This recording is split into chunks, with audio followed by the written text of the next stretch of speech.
लोकसभा चुनाव 2024 के नतीजे आने में अब चंद ही घंटों का वक्त बाकी है और ऐसे में तमाम राजनीतिक दलों के राजनेताओं की सांसें आस जो है वो कहीं ना कहीं अटकी हुई नजर आ रही है, क्योंकि लगातार जो प्रयास किए जा रहे हैं कि एक तरफ एनडीए गठबंधन 300 से अधिक सीटों पर प्रचंड जीत हासिल करते हुए केंद्र की सत्ता पर हैट्रिक लगाने की बात करता हुआ नजर आ रहा है, तो दूसरी तरफ इंडिया गठबंधन के तमाम सहयोगी दलों को अब 2024 के लोकसभा चुनाव में बड़ा तख्तापलट होने की उम्मीद है। तमाम नेताओं की तरफ से ये बयानबाजी की जा रही है कि एग्जिट पोल के नतीजे तो महज एक शिगुफा है, एक अफवाह है और भारतीय जनता पार्टी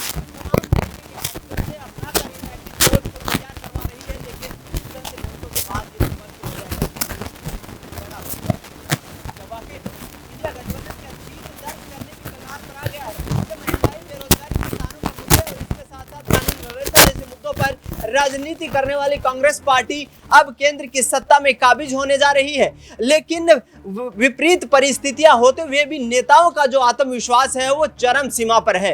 हरियाणा की विशेष तौर पर बात करें तो यहां भूपेंद्र सिंह हुड्डा का यह कहना है कि तमाम 10 की 10 लोकसभा सीटों पर भारतीय जनता पार्टी को हराकर कांग्रेस पार्टी और इंडिया अलायंस यहां इतिहास रचने का काम करेगा और 2024 के लोकसभा चुनाव के नतीजे कुछ विपरीत देखने को मिलेंगे। क्या वाकई ऐसा होता हुआ नजर आएगा? भूपेंद्र सिंह हुड्डा का वो बयान सुनिए, उसके बाद चर्चा जारी रहेगी।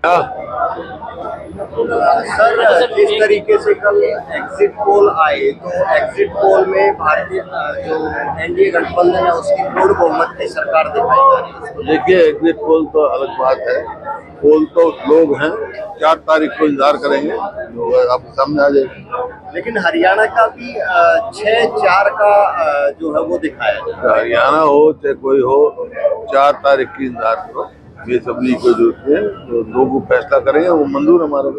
इससे भी चौंकाने वाले आंकड़े आ सकते हैं, इससे भी चौंकाने वाला डिसीजन आ सकता है। वो तो लोगों की उनमें पेटियां बंद है, लोगों ने जो जन भावना है उसके अनुसार वोट दिए होंगे, बहुमत जिसका होगा।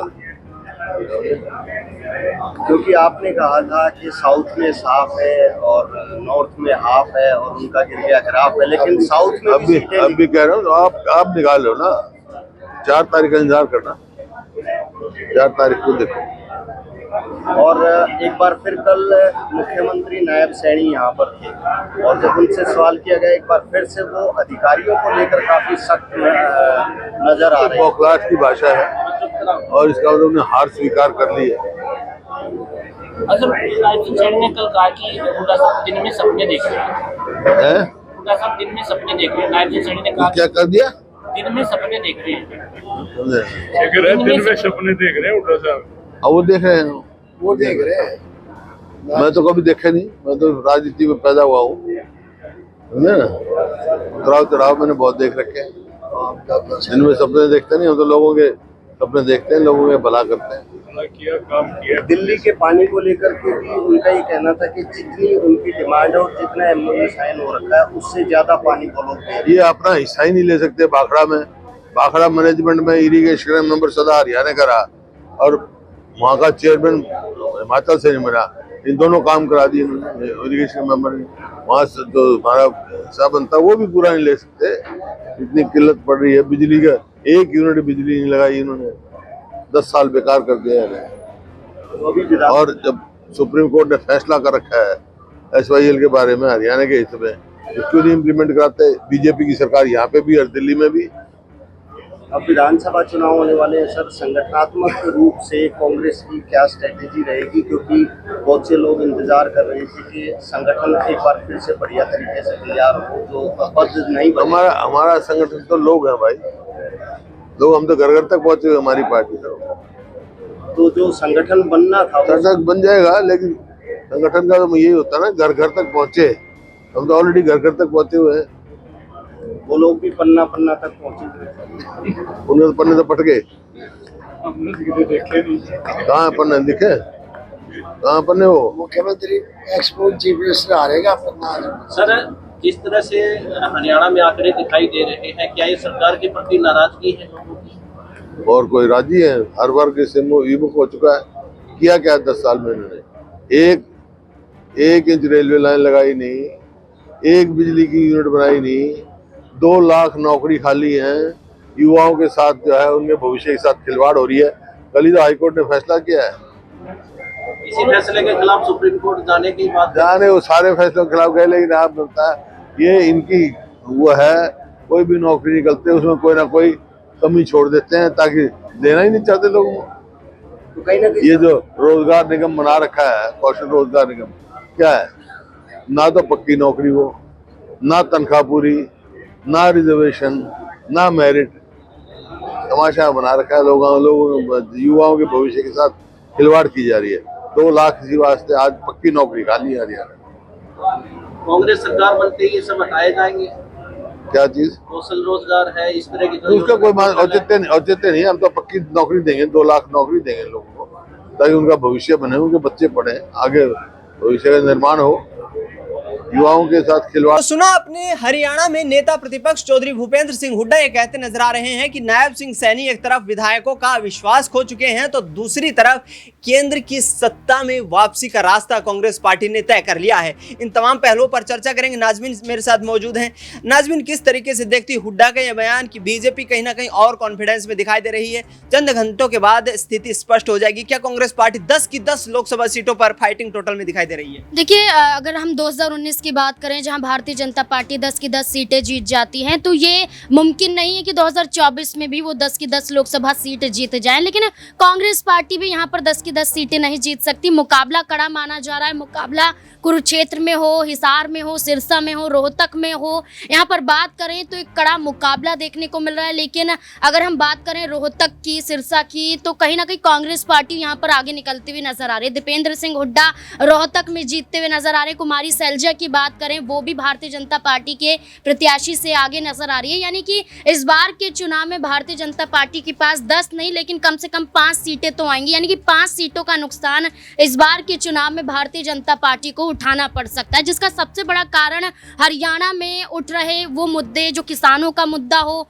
या यौन शोषण के चलते महिला पहलवानों का धरना प्रदर्शन। रोकना चाहूंगा कि 5 सीटों का जो नुकसान हो रहा है, ये जननायक जनता पार्टी को गठबंधन से अलग होने का ये नतीजा है कि यहाँ पर बीजेपी कहीं ना कहीं नुकसान में दिखाई दे रही है। देखिए, बिल्कुल जैसे कि आपने कहा कि अति आत्मविश्वास, तो अति आत्मविश्वास के चलते भारतीय जनता पार्टी ने वो सीटें देने से मना कर दिया जो जननायक जनता पार्टी मांग करती हुई नजर आ रही थी। 2 से 3 सीटों की मांग, लेकिन भारतीय जनता पार्टी ने यहाँ पर दुष्यंत चौटाला को वो सीटें नहीं दी। गठबंधन टूटा, सरकार फिर से बनी, नायब सिंह सैनी मुख्यमंत्री बने, लेकिन इसका खामियाजा अब लोकसभा के चुनाव में उठाना पड़ सकता है। और उसके बाद 2025 में आने वाले विधानसभा चुनाव में भी भारतीय जनता पार्टी को इसका नुकसान झेलने को मिल सकता है, क्योंकि देखा जाए तो विधायकों की संख्या वैसे कम हो रही है। विधानसभा सीटों की बात करें, मौजूदा स्थिति में 87 पहुंच जाती है। वहीं 42 विधायक भारतीय जनता पार्टी के पास, 44 का बहुमत चाहिए। अपने ही विधायकों पर भारतीय जनता पार्टी एक्शन लेती हुई नजर आ रही है। दावा कर रही है कि ये तमाम विधायक बागी होते हुए नजर आए हैं, यहाँ पर विश्वासघात करते हुए नजर आए हैं। यहाँ पर मनोहर लाल खट्टर की बात करें जो करनाल से चुनाव लड़ रहे हैं, वो यहाँ पर ये दावा कर रहे हैं कि चुनावी जनसभाओं में उनके एक विधायक ने यहाँ पर ये कहा कि पंजाबियों को ज़्यादा वोट मत दे देना। यहाँ पर देखा जाए तो कई ऐसे और भी कार्यकर्ता मौजूद नजर आए जिनको लेकर ये दावा किया गया कि वो जननायक जनता पार्टी के कार्यक्रम में उनको समर्थन देने पहुंचे। लेकिन यहाँ पर इन तमाम आरोपों को ये सभी विधायक खारिज करते हुए भी नजर आए। तो ये कहा जा रहा है कि खुद के ही विधायकों पर आरोप लगाना ये भी बड़ी मुश्किल भारतीय जनता पार्टी के लिए है। एक एक करके विधायकों का जाना, संख्या कम होना, तो लोकसभा चुनाव में नुकसान और उसके बाद विधानसभा चुनाव से पहले कहीं ना कहीं भारतीय जनता पार्टी का अल्पमत में आना, ये दर्शाता है कि हरियाणा में भारतीय जनता पार्टी का टिकना भी मुश्किल हो सकता है। हरियाणा की राजनीति में भारतीय जनता पार्टी का अभी अपनी पैठ को बचाना मुश्किल हो सकता है, क्योंकि निर्दलीय विधायकों ने जो समर्थन दिया था वो समर्थन वापस ले लिया। लिहाजा यहाँ पर नायब सिंह सैनी सरकार पर लगातार विपक्षी आरोप लगाता हुआ नजर आ रहा है कि यहाँ पर सरकार अल्पमत में है और जल्द ही बहुमत परीक्षण के लिए चैलेंज किया जाएगा। अक्षय मेरे साथ मौजूद हैं। अक्षय, किस तरीके से देखते हैं तमाम ये जो घटनाक्रम घटित हो रहा है? एक तरफ भूपेंद्र सिंह हुड्डा तमाम 10 लोकसभा सीटों पर कांग्रेस की मजबूती की बात करते नजर आ रहे हैं, दूसरी तरफ मनोहर लाल खट्टर की तरफ से ये कहा जा रहा है कि कहीं ना कहीं भीतर घात हुआ है, यानी कि कहीं ना कहीं पार्टी के जो नेता हैं, भाजपा के जो नेता हैं, उन्होंने यहाँ पर बैकडोर से कांग्रेस पार्टी को समर्थन दिया है। क्या यहाँ पर यह हार की बौखलाहट नजर आती है या फिर वाकई कुछ ऐसी घटनाक्रम देखने को मिल सकती है? बिल्कुल, देखिए हार की बौखलाहट है और इसे नकारा नहीं जा सकता। आप दिनेश, तमाम एग्जिट पोल से आप चर्चा कर ली। यहाँ पर एग्जिट पोल अब जिस प्रकार से 7वें चरण के मतदान के बाद निकल कर के कुछ एग्जिट पोल में भारतीय जनता पार्टी का जो एनडीए गठबंधन है वो इंडिया गठबंधन को दिख रहा है। हालांकि SPN9 न्यूज का जो एग्जिट पोल है, आपने भी यहाँ पर हरियाणा के तमाम संसदीय क्षेत्रों में लोगों से बातचीत की, राय जानी और उनके मन का हाल जानने की कोशिश की कि किस आधार पर वो वोट करेंगे, और आधार जो बना है वो बीजेपी के खिलाफ जाता नजर आया। और ऐसे में भी भारतीय जनता पार्टी प्रदेश की 5 से 6 सीटों पर पिछड़ते नजर आ रही है। और आप देखेंगे यहाँ पर अगर राष्ट्रीय स्तर पर देखें, अगर यहाँ पर उन तमाम 543 लोकसभा सीटों के आधार पर देखिए, कुछ जो एग्जिट पोल हैं मीडिया संस्थानों की, जो कहीं ना कहीं इंडिया गठबंधन और भारतीय जनता पार्टी को लगभग बराबरी की सीट देते नजर आ रही हैं, उनमें भी, उनकी एग्जिट पोल में भी हरियाणा में भाजपा को झटका लग रहा है। और यहाँ पर हार की बौखलाहट का आपने जिक्र किया, निश्चित तौर पर यहाँ पर जो चिंताएं हैं भारतीय जनता पार्टी की वो हरियाणा में कम होती नजर नहीं आ रही। और अंदाजा इस बात का सबसे बड़ा मुझे लगता है इससे लगाया जा सकता है कि किस तरीके से आनन फानन में प्रधानमंत्री नरेंद्र मोदी ने, केंद्रीय गृह मंत्री अमित शाह या कहीं बीजेपी आला कमान ने मनोहर लाल खट्टर को हटाकर के नायब सिंह सैनी को सीएम बनाया। ठीक है, नायब सिंह सैनी को सीएम बनाए जाने का मुद्दा भी एक बड़ा मुद्दा बन गया है, क्योंकि लोकसभा चुनाव से ठीक पहले हरियाणा में ये फेरबदल करना कहीं ना कहीं भारतीय जनता पार्टी के लिए मुश्किलों भरा फैसला था। लेकिन दुष्यंत चौटाला को सत्ता से बेदखल करने के लिए तमाम प्रयास किए गए,